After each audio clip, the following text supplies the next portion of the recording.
अस्सलाम वालेकुम नाजरीन, उम्मीद है कि आप सभी लोग खैरियत से होंगे। आज का ये वीडियो इस एतबार से बनाया जा रहा है कि हज 2024 पर जो हाजी साहबान जा रहे हैं उनके ये सवालात थे कि लगेज बैग पर जो नाम लिखना है वो कैसे लिखेंगे और उस पर क्या क्या डालना है, मुझे क्या क्या डिटेल उस पर डालने हैं मुझे। और दूसरा ये सवाल था कि हैंड बैग में और लगेज बैग में कौन कौन सा सामान हमको नहीं रखना है ताकि हमें एयरपोर्ट पर दुश्वारी ना हो। तो ये जो लगेज बैग में आप सामान जो रखते हैं अपने, उस पे जो आप ये स्टिकर लगाते हैं या जो नेम स्लिप लगाते हैं या लिखते हैं, उस पर क्या क्या डिटेल होंगे ये आप इस तरह से अपने स्क्रीन पर देख रहे हैं, मेरे हाथ में है। पहले तो आप एक प्रिंट आउट निकालिए अपना मैटर लिख करके, उस पर ज़रूरी जो है वो लिखा होना चाहिए कवर नंबर सबसे ऊपर।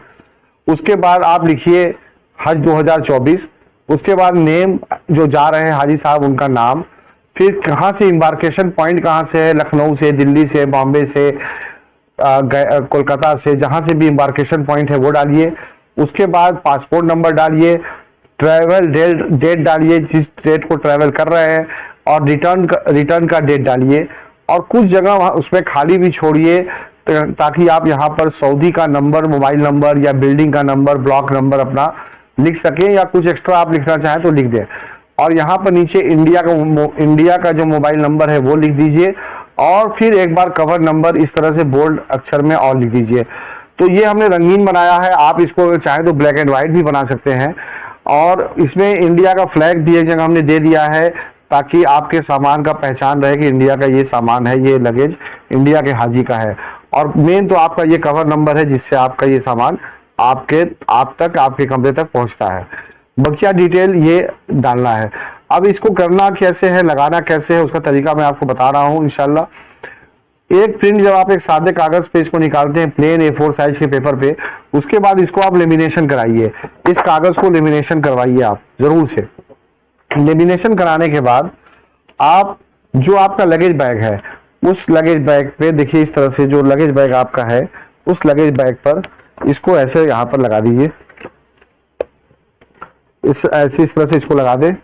और एक स्टिकर इसके अलावा इसके जस्ट पीछे भी लगा दीजिए, इस तरह से एक पीछे और एक आगे, ताकि लगेज अगर आपका कहीं इस तरह से अगर रखा हुआ है ऐसी इस पोजीशन में, तो आपको ऊपर का नाम आपका दिख जाए। अगर आपका जब रैम पर बैग चलता है पट्टे पर, तो आपका बैग अगर उल्टा पड़ा हुआ है तो आपको सीधे तरफ दिख जाए, सीधे तरफ पड़ा हुआ है तो आपको आपका जो स्टिकर लगा है वो उल्टे तरफ दिख जाए, आपको नजर आना चाहिए। तो इसलिए मैं कह रहा हूं कि आगे और पीछे दोनों तरफ इसको चस्पा करके, और फिर आप इसको जो हमने सामान में चौड़ा सेलो टेप 2 इंच या 2.5 इंच का चौड़ा सेलो टेप से इसको आप अच्छे से यहाँ पर चस्पा कर दें। और कोशिश करें कि जब इसको आप लगाएं तो पूरे बैग, पूरे सेलो टेप को राउंड में बिल्कुल इस तरह से राउंड कर दें। दोनों तरफ चस्पा करने के बाद 1-2 राउंड इस पूरे सेलो टेप को इस तरह से लगा दें, और इस काम को सबसे आखिर में अंजाम दें। जब आपका सारा लगेज बैग बिल्कुल तैयार हो जाए, एकदम फाइनल आपकी रवानगी है, आप हज हाउस में जाने वाले हैं, तब आप इस काम को अंजाम दें, ताकि आपको बार बार लगेज खोलना हो, बंद करना हो तो आपको दिक्कत ना हो। इस तरह से जो राउंड में सेलो टेप आपको लगाना है वो काम सबसे आखिर में कर लीजिए। उसके बाद आप रैप करिए। लेमिनेशन करना क्यों जरूरी है? लेमिनेशन करना जरूरी इसलिए है कि आप जब इसको खोलेंगे या उखाड़ेंगे तो ये कागज आपका खराब नहीं होगा। इसका आप जितने आपके लगेज है सबके हिसाब से 2-2 इसका आप बनवा ले। अच्छा, ये पानी से खराब भी नहीं होगा। लेमिनेशन करवाने से फायदा ये फटेगा नहीं, ये सेलो टेप लगने से ये खराब नहीं होगा। तो आप इसको लेमिनेशन जरूर करा लें जो भी आप स्लिप लगा रहे हैं उस पर, और कोशिश करें कि अपना पहचान बनाएं, उसमें अलग अलग कलर से इसको कराएं ताकि आपको पहचानने में अपना सामान आसानी हो। सबका ब्लैक एंड व्हाइट रहेगा तो सबका एक ही तरह का लगेज बैग रहता है, तो आपका इस तरह से कलरफुल रहेगा अगर, तो आप दूर से ही देख के पहचान जाएंगे। और सबसे ऊपर और सबसे नीचे इसमें आप अपना कवर नंबर डाल दीजिए। अब लगेज बैग को रैप करना है। सादे जो प्लास्टिक आती है, रैप रोल आता है, उससे आप रोल रैप से अगर करना चाहें तो कर दे, नहीं करते हैं तो कोई दिक्कत परेशानी की बात नहीं है। करने से फायदा ये होता है कि आपका बैग अगर कहीं रगड़ खाता है, कहीं आपका बैग अगर खरोच लगता है, तो आपका प्लास्टिक जो ऊपर लगा है, रैप रोल जो लगा है, रैपिंग रोल जिसको बोलते हैं, वो आपका खराब होगा, बैग आपका खराब नहीं होगा।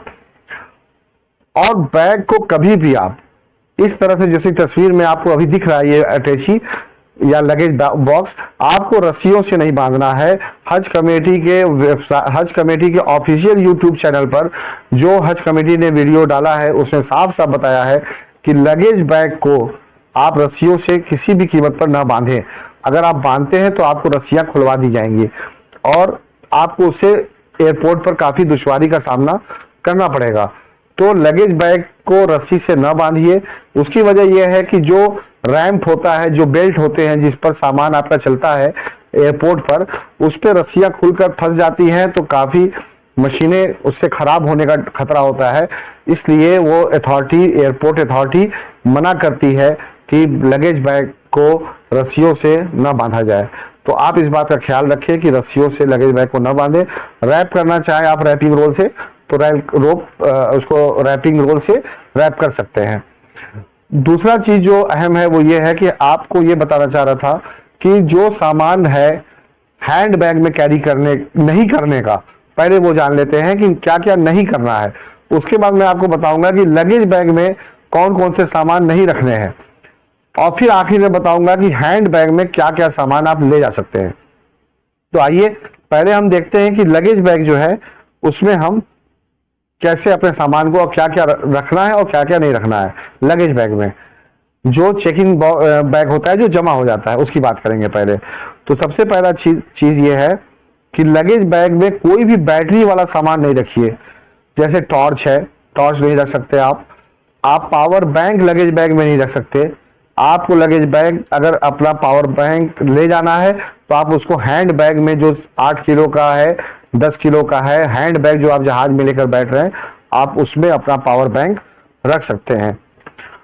और लगेज बैग में माचिस, स्टोव, स्मार्ट लगेज जो आजकल चला है, इस तरह का लगेज जिसमें बैटरी लगती है या सेंसर लगे होते हैं कि वो बताता है कि आपका लगेज कहाँ है, या वो खुद से चलने वाले भी आजकल स्मार्ट लगेज बैग आए हैं। तो उसमें इस तरह का बैग आप नहीं ले जा सकते। अगर ले जाएंगे तो उसमें ये कंडीशन होना चाहिए कि वो बैटरी आप निकाल लें और अपने हैंड बैग में रख लें। लगेज बैग में जो बैटरी लगी होगी उसको निकालना पड़ेगा। और केरोसिन, ऑयल, लिक्विड और बल्क में कोई भी मेडिसिन या बल्क में कोई भी ज्वेलरी का आइटम आप नहीं ले जा सकते अपने लगेज बैग में या हैंड बैग में। आपकी जो जरूरत की दवाएं हैं, बस वो आप 45 दिन की सफर है तो आप 50 दिन 55 दिन का दवा अपने साथ रख लीजिए, बस इतना ही। और उससे ज्यादा का दवा आप नहीं ले जा सकते। और डॉक्टर का प्रिस्क्रिप्शन आपके साथ होना जरूरी है। किसी भी तरह का नशीला चीज, तंबाकू, सिगरेट आप नहीं ले जा सकते अपने साथ। और लिक्विड आइटम में जैसे शहद वगैरह है, इसको आप लगेज बैग में न रखिए और न ले जाइए। अब हैंड बैग में आप क्या क्या सामान नहीं ले जा सकते हैं, इसकी लिस्ट आपकी स्क्रीन पर भी मैं लगा दे रहा हूं और आपको मैं ज़बानी बता भी दे रहा हूं। पहला सामान है लोशन, क्रीम और पाउडर। कोई भी लोशन, क्रीम या पाउडर आप अपने हैंड बैग में, जो 8 किलो वाला बैग आपका है, उसमें नहीं रखना है आपको। कोई भी लिक्विड का आइटम नहीं रखना है। अगर पानी आपको अलाउ है तो 100-200 ml तक का ही पानी हज कमेटी के और एयरपोर्ट अथॉरिटी के, एयरलाइंस के अकॉर्डिंग आपको 100-200 ml तक पानी ही अलाउ है आपके हैंड बैग में। चाकू छोटा या बड़ा किसी भी तरह का आप नहीं ले जा सकते अपने साथ। और सुई धागा आप हैंड बैग में नहीं रख सकते। चाकू छोटा जो मैंने बताया वो हैंड बैग के, जो भी बता रहा हूं मैं सामान अभी स्क्रीन पर आपके दिख रहा है, ये सब हैंड बैग में आप नहीं रख सकते अपने। फोल्डिंग अम्ब्रेला, जो फोल्डिंग वाला छाता होता है वो नहीं रख सकते। ब्लेड नहीं रख सकते, चाकू नहीं रख सकते, कैंची नहीं रख सकते, टॉर्च नहीं रख सकते आप अपने साथ। रस्सी नहीं ले जा सकते अपने हैंड बैग में आप। सेलो टेप और रैपिंग रोल, मेरे सफर पे, मुझे उम्रे के सफर पर सेलो टेप और रैपिंग रोल निकलवा दिया गया था। मैंने गलती से हैंड बैग में उसको रख लिया था, मुझे इस बात का इल्म नहीं था। तो आप ख्याल से रैपिंग रोल और सेलो टेप अपने हैंड बैग में ना रखें, अपने लगेज बैग में उसको डाल सकते हैं आप। माचिस, सिगरेट या लाइटर और नाखून कटर, ये सामान आप अपने हैंड बैग में नहीं रख सकते। हैंड बैग में आप क्या क्या ले जा सकते हैं, अब ये लिस्ट में आपको आपकी स्क्रीन पर आप देख सकते हैं क्या क्या आप ले जा सकते हैं अपने हैंड बैग में। कुरान मजीद आप रखिए अपने साथ। एहराम, जो लोग मक्का पहले जा रहे हैं वो एहराम एक पहने और एक स्पेयर भी अपने साथ रखें जरूर।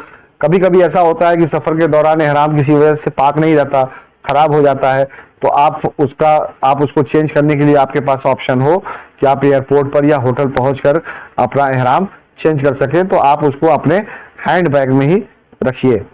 एक्स्ट्रा स्लीपर चप्पल एक रखिए अपने हैंड बैग में। मिसवाक रखिए अपने साथ, मिसवाक जरूर रखिए। और खाली पानी का बोतल रखिए। जानमाज रखिए। दुआ की किताब रखिए। हज का गाइड अपने साथ रखिए। पेन रखिए। पासपोर्ट, करेंसी और डॉक्यूमेंट अपने साथ रखिए। तस्बीह, टोपी और पावर बैंक अगर आप ले जा रहे हैं, या आप मोबाइल ले जा रहे हैं तो मोबाइल भी आप अपने हैंड बैग में रखिए। ऐसा मोबाइल अगर कोई आपके पास है जो इस्तेमाल में नहीं है और आपने ये इरादा किया है कि हम इसको होटल पहुंच के निकालेंगे, तो उस मोबाइल को भी आप अपने हैंड बैग में रखिए। लगेज बैग में आप कोई भी मोबाइल अपने मत डालिए। लगेज बैग में कोई भी सामान बैटरी वाला आपके नहीं रहेगा। जो भी बैटरी वाला सामान है वो आप अपने हैंड बैग में रखिए या उसकी बैटरी निकाल दीजिए आप। ये आज का इस वीडियो में मैंने आपको बताया हाजी साहिबान की सामान कैसे और क्या क्या रखना है और क्या नहीं रखना है। उम्मीद है कि आपको ये वीडियो पसंद आया होगा। मेरे चैनल को जो लोग नए हैं सब्सक्राइब कर दें, और जो भी अगर आपके सवालात हैं, अगर कोई चीज़ आप समझना चाहते हैं हज के सफ़र के मुतालिक, तो आप इस नंबर पर मेरे कॉल करके कांटेक्ट कर सकते हैं। अवान दुआ की दरखास्त है आप सभी लोगों से, जब आप अपने सफ़र पर जाएं तो मेरे लिए दुआ करें। अस्सलाम वालेकुम व रहमतुल्लाह।